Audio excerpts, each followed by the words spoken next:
आज नवरात्र करत असताना ज्ञानोबारायांची जी बहीण आहे ती बहीण म्हणजे आदिशक्ती मुक्ताई, तिचंही स्मरण करावं लागेल महिला वर्गाला, तमाम पुरुष वर्गाला। त्याचं कारण असं की आपल्याला माहिती आहे विठ्ठल पंत आणि रुक्मिणी माता यांनी काय गृहस्थ आश्रमातून संन्यास आश्रम घेतला आणि संन्यास आश्रमातून पुन्हा गृहस्थ आश्रम घेतला। शास्त्राची परिभाषा अशी आहे, 4 आश्रम आहे, ब्रह्मचारी आश्रम आहे, गृहस्थ आश्रम, वानप्रस्थ आश्रम आणि संन्यास आश्रम। क्रमाक्रमाने ब्रह्मचार्यापासून संन्यास आश्रमापर्यंत जाता येतं, पण ते गंतव्य स्थान अंतिम असल्यामुळे संन्यास आश्रमातून पुन्हा गृहस्थी होता येत नाही किंवा ब्रह्मचारी आश्रमाकडे जाता येत नाही।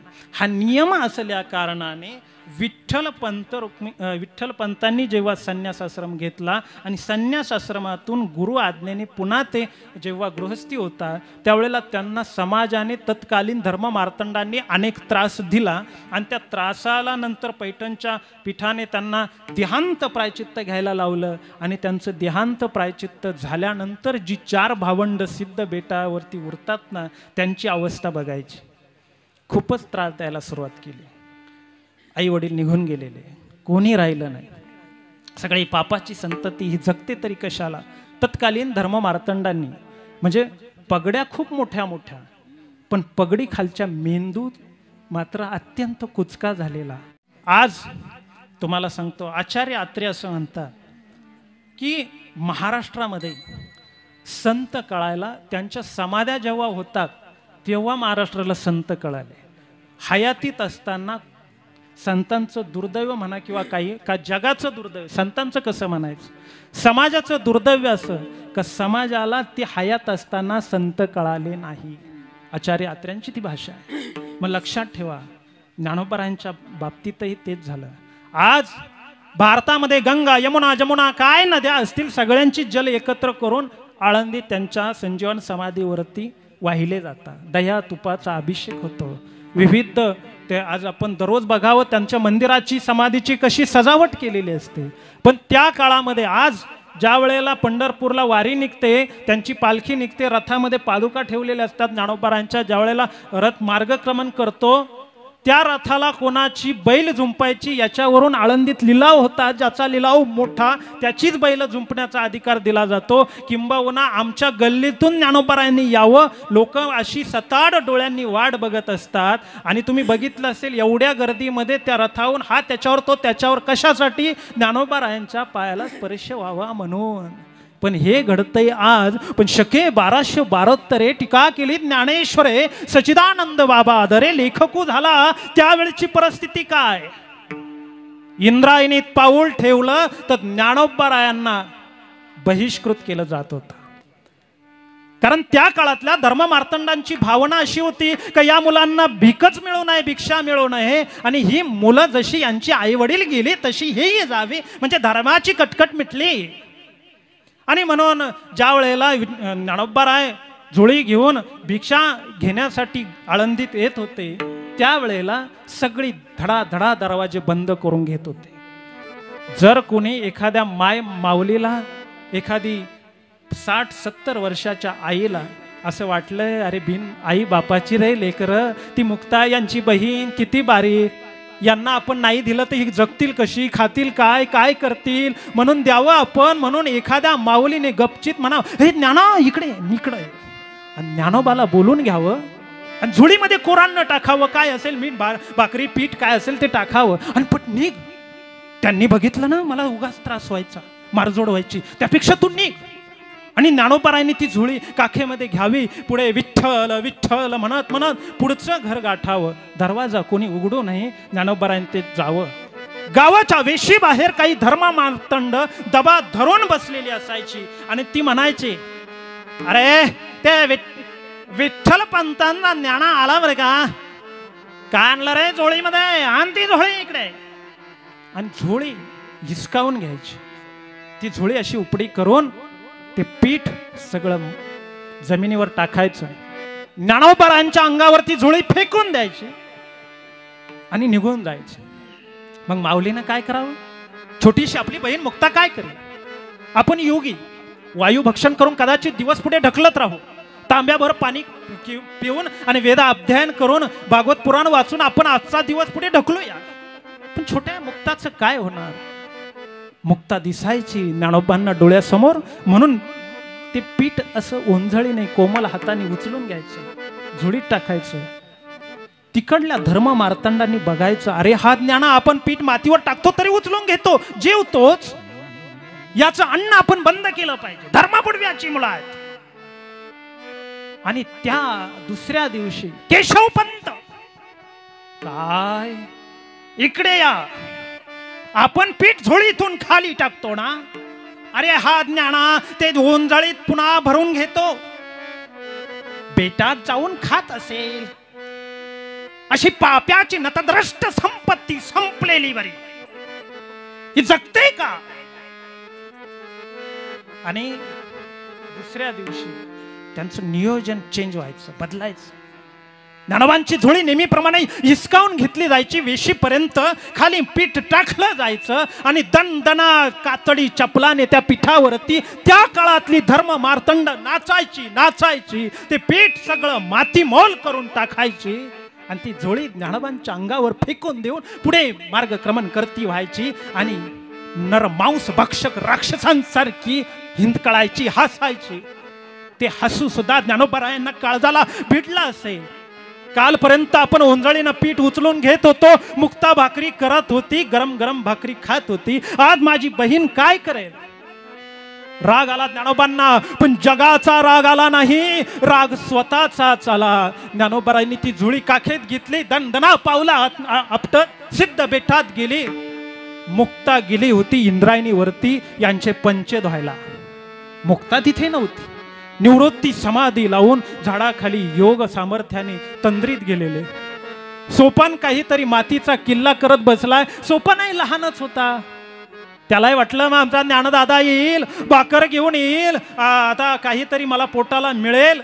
तोही वाट बघतोय, पण रिकाम्या हाताने आलेला ज्ञाना सोपानाने बघितला, काय करो. तो ज्ञान ताटीचं दार धाटकन उघडलं, मध्ये गेला, झुळी फेकली, भिरकावली आणि त्या विठ्ठलाच्या मूर्ती पुढे ज्ञानदादा बचकन बसकल घातली, पद्मासन घातलं गेलं. आणि रागाच्या भरामध्ये आता राहायचंच नाही. ज्या धर्म मार्तंडांनी माझे वडील विठ्ठल पंतांचा उद्धार केला, अरे तुझा बाप पापी आहे, आई रुक्मिणी मातेचा उद्धार केला, अरे जे हा समाज जर माझ्या आई वडिलांवरती बोलत असेल ना, तर मला नाही राहायचं. आणि तो योगाच्या साह्याने ज्ञानोबा श्वास आत ओढू लागले आणि स्वतःचा प्राण त्यागायला लागले. भयानक परिस्थिती. आता आपल्याला ज्ञानेश्वरी लिहिणारे ज्ञानोबाराय दिसणार नव्हते. आणि तुम्हाला सांगतो, जगातला अत्यंत पवित्र आत्मा जेव्हा योग सामर्थ्याने असे कुठेतरी समाधी लावतो किंवा स्वतःच्या देहाचं आत्म्याचं विसर्जन करायला लागतो, चैतन्याचं गमावायला लागतो, चैतन्याचं ऊर्ध्वगामी न्यायला लागतो ना, त्यावेळेला या सृष्टीवर त्याचा परिणाम होतो. अचानक सूर्य मावळायला गेला, ढगाळ गेला, ढग गोळा झाले, विजांचा कडकडाट होऊ लागला आणि पाऊस थोडा थोडा मंद बरसायला लागला. आणि इंद्रायणीवरती पंचे धुवायला गेलेली मुक्ताई म्हणते, अरे कोणीतरी योगी स्वतःचे प्राण खेचतो आहे, त्याशिवाय अचानक प्रकृतीत बदल व्हायचा नाही, सृष्टीत बदल व्हायचा नाही. ती मुक्ताला वाटलं या जगात आत्ताच्या काळामध्ये कोण कोण असा महायोगी की जो आतमध्ये प्राण ओढतोय. कदाचित माझा भाऊ ज्ञानदादा तर नसेल, कारण या जगाच्या पाठीवर विश्वामध्ये आता असा योगी कोणी नाही. पंच तिथेच सोडले, मुक्ता पळत आली, ताटी लावली गेली होती. सोपाना बाहेरून थाप मारत होता, ज्ञानदादा ताटी उघड, पण ताटी उघडली जात नव्हती. ज्ञानदादा भानातच राहिले नव्हते. आणि मग ही मुक्ता आली, सोपान देवाने सगळं सांगितलं. आणि मग ही मुक्ता छोटासा झरोका होता, त्यातून डोकावली, तिला काय समजायचं ते समजलं. आणि मग ती मुक्ता ज्ञानदादाला सांगू लागली, अरे तुम्ही योगी आहात ना, जगाने जर अग्नी झालं तर तुम्ही पाणी व्हावं. योगी पावन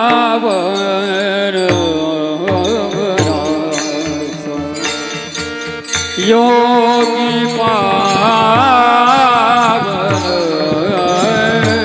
मना योगी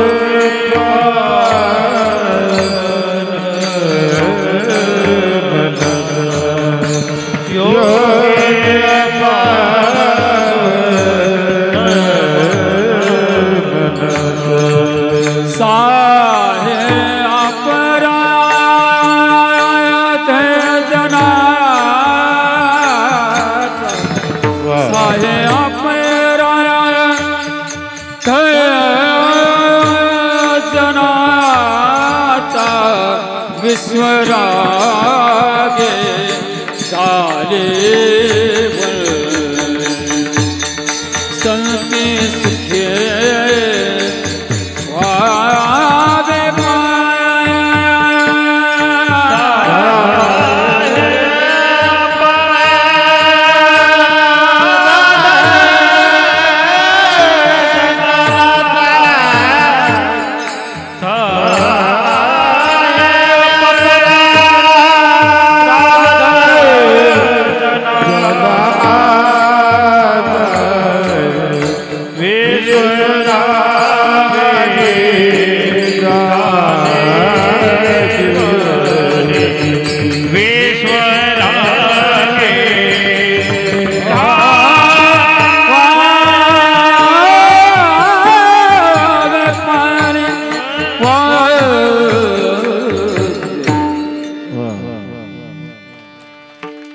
मुक्ताई सांगते, ज्ञानदादा योगी पावन मनाचा साही अपराध जनाचा विश्व रागे झाले वन्नी संती सुखी व्हावे पाणी असं करू नका. आणि म्हणून ज्ञानोबारायांचं चरित्र आपण नेहमी ऐकतो, कथेतून ऐकत असतो, कीर्तनकारांकडून ऐकत असतो, पण माझं वाक्य तुम्ही पहिल्यांदाच ऐकणार आहात आज. ते असं आहे, त्या दिवशी आदिशक्ती मुक्ताईने ज्ञानोबारायांना ताटीच्या अभंगाद्वारे जाग केलं नसतं, भान दिलं नसतं, तर तुम्हाला सांगतो आपल्याला ज्ञानोबाराय पुन्हा भेटले नसते. म्हणून आज नवरात्रीचा उत्सव करत असताना आज उपवास तर कराच, पण महिलांना आणि पुरुषांना सगळ्यांना सांगतो आज मुक्ताबाईलाही विसरायचं नाही, तिचीही पूजा करायची. ही खरी नवरात्र. संतांचे आपल्या जीवनावरती अनंत उपकार आहे. म्हणून मी नेहमी सांगतो की तुम्हाला वाटत असेल घरामध्ये मोठं फर्निचर केलं की घराला घर पण येतं, तुम्हाला वाटत असेल भिंतीला LED महागडा TV लावला की घराला घर पण येत असेल, महागडा पंखा बसवला, फ्रीज घेतलं, महागडं फर्निचर केलं म्हणजे घराला घर पण येत असेल.